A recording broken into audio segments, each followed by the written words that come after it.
Shalom saudara-saudara yang dikasihi oleh Tuhan. Kita semua tahu panggilan Tuhan bagi kita sebagai orang percaya adalah menjadi berkat dimanapun dan kepada siapapun. Saudara, bagaimana kita menjadi berkat? Salah satunya adalah melalui tutur kata kita. Saudara, mari kita mengawasi tutur kata kita.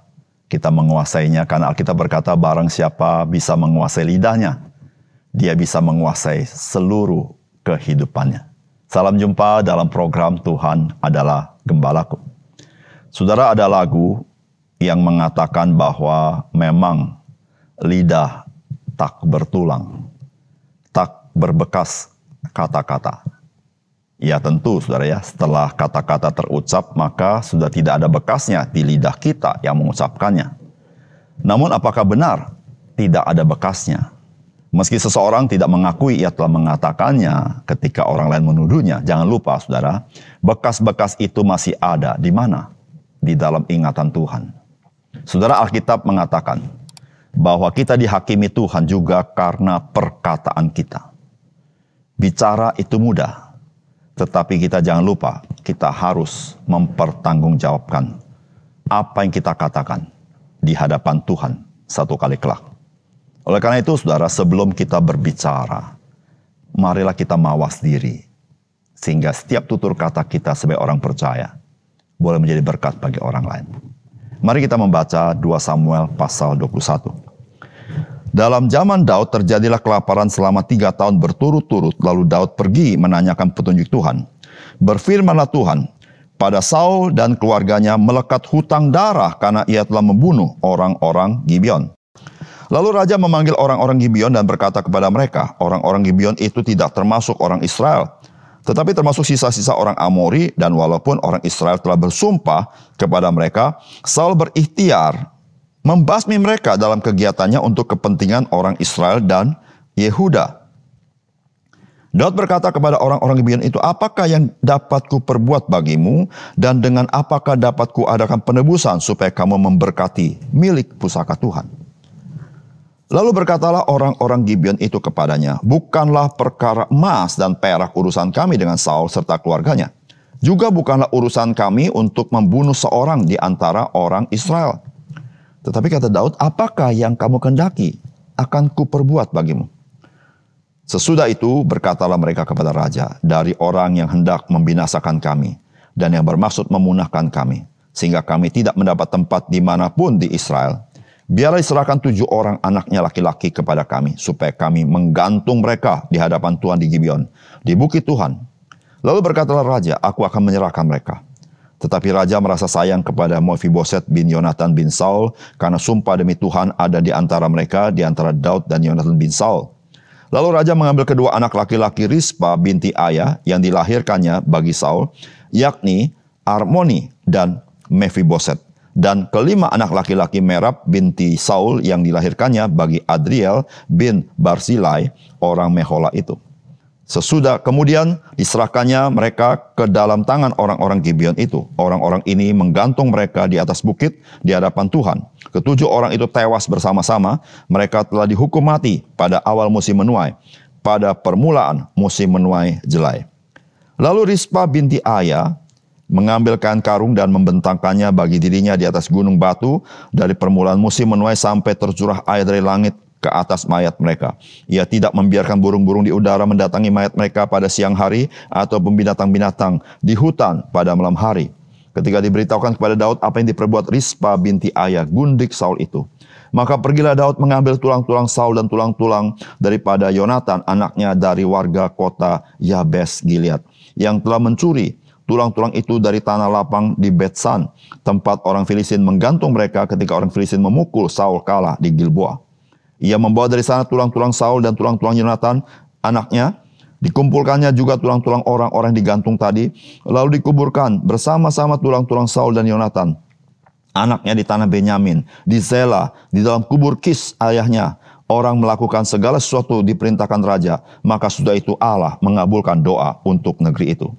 Ketika terjadi lagi perperangan antara orang Filistin dan orang Israel, maka berangkatlah Daud bersama-sama dengan orang-orangnya lalu berperang melawan orang Filistin sampai Daud menjadi letih lesu.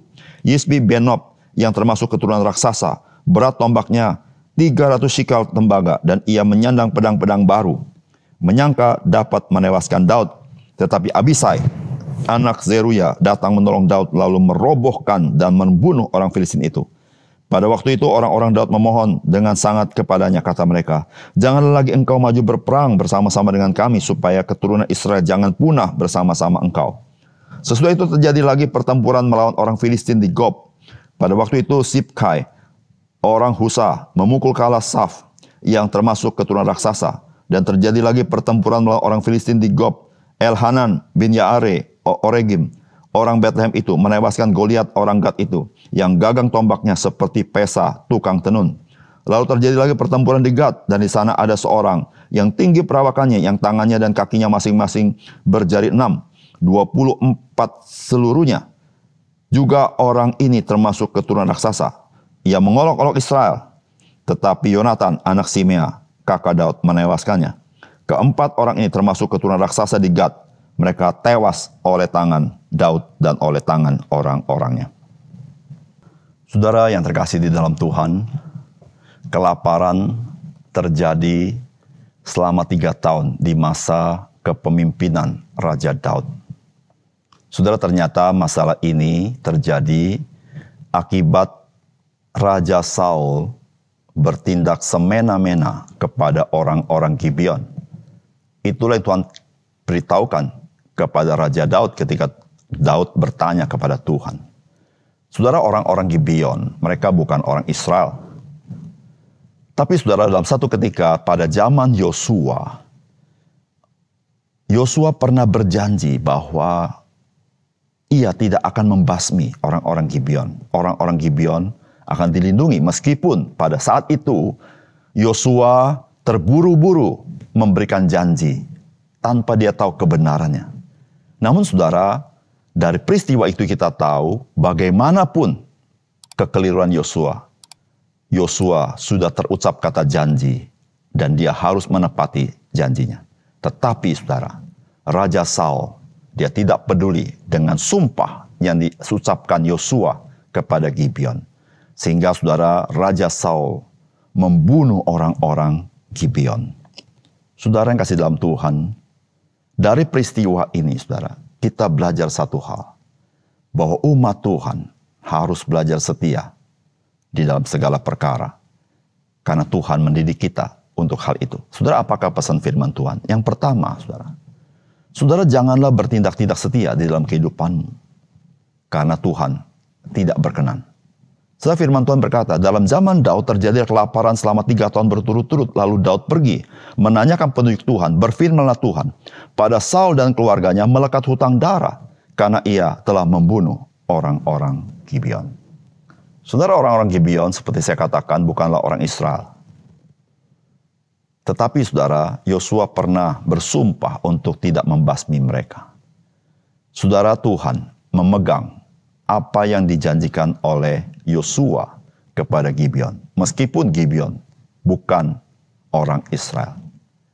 Saudara, Raja Saul, seorang raja yang memang mempunyai ambisi yang sangat besar. Maka dia membunuh orang-orang Gibeon, saudara. Yang sekarang Gibeon itu adalah orang-orang tersisa dari orang-orang yang tidak terbunuh oleh Raja Saul. Saudara, apakah Tuhan membiarkan tindakan-tindakan yang tidak setia dan tindakan-tindakan tidak adil Raja Saul? Saudara, tidak. Maka saudara, pada zaman Raja Daud, 3 tahun berturut-turut bangsa Israel mengalami kelaparan, gagal panen, saudara. Dan Tuhan berkata, ada hutang darah kepada orang-orang Gibeon. Saudara yang terkasih dalam Tuhan, sebuah pelajaran penting bagi kita terkait dengan kesetiaan kita dalam kehidupan kita. Baik dalam tindakan kita maupun dalam tutur kata kita. Saudara, orang percaya harus belajar menjadi orang yang setia sampai akhir hidupnya. Saudara, kesetiaan itu adalah salah satu daripada karakter Tuhan kita Yesus Kristus. Dia adalah Tuhan yang setia. Maka orang percaya harus setia. Tuhan Yesus setia dalam perbuatannya dan juga dalam tutur katanya. Demikianlah orang percaya harus setia di dalam perbuatannya maupun tutur katanya. Saudara, Alkitab mengatakan, mencari orang baik itu mudah, tetapi mencari orang yang setia tidak mudah. Saudara, orang percaya haruslah menjadi orang yang nyata-nyata memiliki kesetiaan yang baik dalam perbuatan dan tutur katanya. Mengapa kita lakukan itu? Saudara, karena Tuhan tidak berkenan kepada orang-orang yang tidak setia. Tetapi Tuhan berkenan kepada orang-orang yang setia. Saudara, itulah motivasi kita. Yaitu kita ingin menyenangkan hati Tuhan. Mari belajar setia dalam perbuatan kita dan khususnya di dalam tutur kata kita. Yang kedua, saudara, penghakiman Tuhan seringkali sulit untuk kita pahami. Namun kita harus tunduk karena penghakiman adalah kedaulatan Tuhan sendiri. Saudara, firman Tuhan berkata begini, sebab itu serahkanlah 7 orang dari keturunannya yang laki-laki supaya kami gantung di hadapan Tuhan di Gibea, kota Raja Saul sendiri. Jawab raja, baiklah mereka akan kuserahkan. Tetapi karena Daud dan Yonatan sudah saling bersumpah satu sama lain, Daud tidak menyerahkan Mephiboset anak Yonatan. Yang diambil oleh Daud ialah Armoni dan Mephiboset, yakni kedua orang putra Saul yang dilahirkan oleh Rispa anak ayah. Juga kelima orang putra Merab putri Saul, anak-anak itu lahir dari perkawinan Merab dengan Adriel anak Barzilai orang Mehola itu. Mereka diserahkan kepada orang-orang Gibeon, lalu ketujuh orang itu meninggal bersama-sama digantung di atas bukit di hadapan Tuhan. Hukuman mati itu dilaksanakan pada akhir musim semi ketika jelai mulai dipotong. Ayat 11-14. Ketika diberitahukan kepada Daud apa yang diperbuat Rispa, ia pergi mengambil tulang-tulang Saul dan Yonatan dari penduduk kota Yabes di Gilead. Orang-orang itu telah mencuri tulang-tulang itu dari tanah lapang kota Betsan, tempat orang Filistin menggantung mayat-mayat itu setelah mengalahkan Saul di bukit Gilboa. Tulang-tulang Saul dan Yonatan itu dibawa dari situ, lalu dikumpulkannya juga tulang-tulang ketujuh orang yang digantung itu. Kemudian tulang-tulang Saul dan Yonatan serta tulang-tulang ketujuh orang itu dikuburkan di dalam kuburan Kis, ayah Saul di Zela, di wilayah Benyamin. Setelah semua dilaksanakan sesuai dengan perintah raja, maka Allah mengabulkan doa mereka untuk negeri itu. Saudara yang dikasihi oleh Tuhan, tindakan keji daripada Raja Saul dan tindakan tidak setia Raja Saul karena sumpah daripada Yosua, maka Tuhan menghakimi bangsa Israel. Saudara, kita tidak mengerti mengenai penghakiman Tuhan. Mungkin kita bertanya mengapa, kita pun tidak ada jawaban. Tetapi satu hal, saudara, Dia adalah Tuhan. Dia maha hikmat, Dia maha bijaksana, tapi Dia berdaulat untuk menyatakan keadilannya.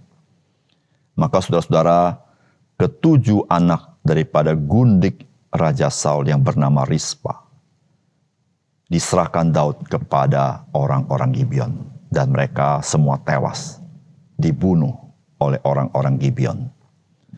Saudara, kalau kita membaca kisah ini, saudara, Raja Daud sama sekali tidak punya dendam dengan Raja Saul yang bersikap tidak adil kepada Daud.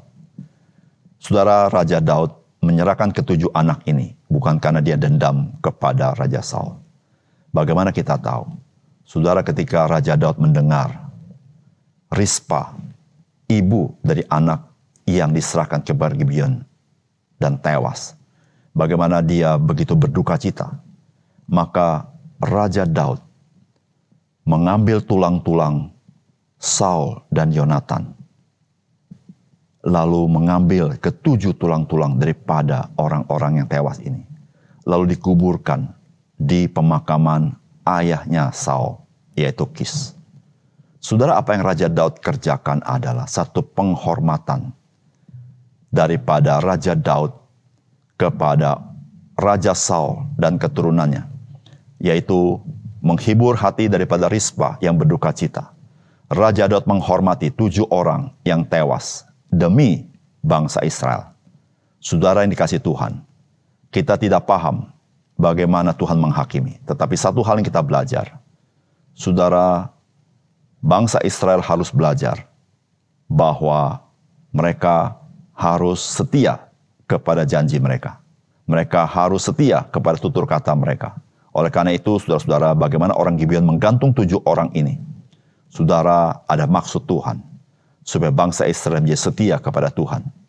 Tidak menjadi pengkhianat, tidak menjadi tidak setia. Karena Tuhan tidak berkenan kepada orang-orang yang tidak setia.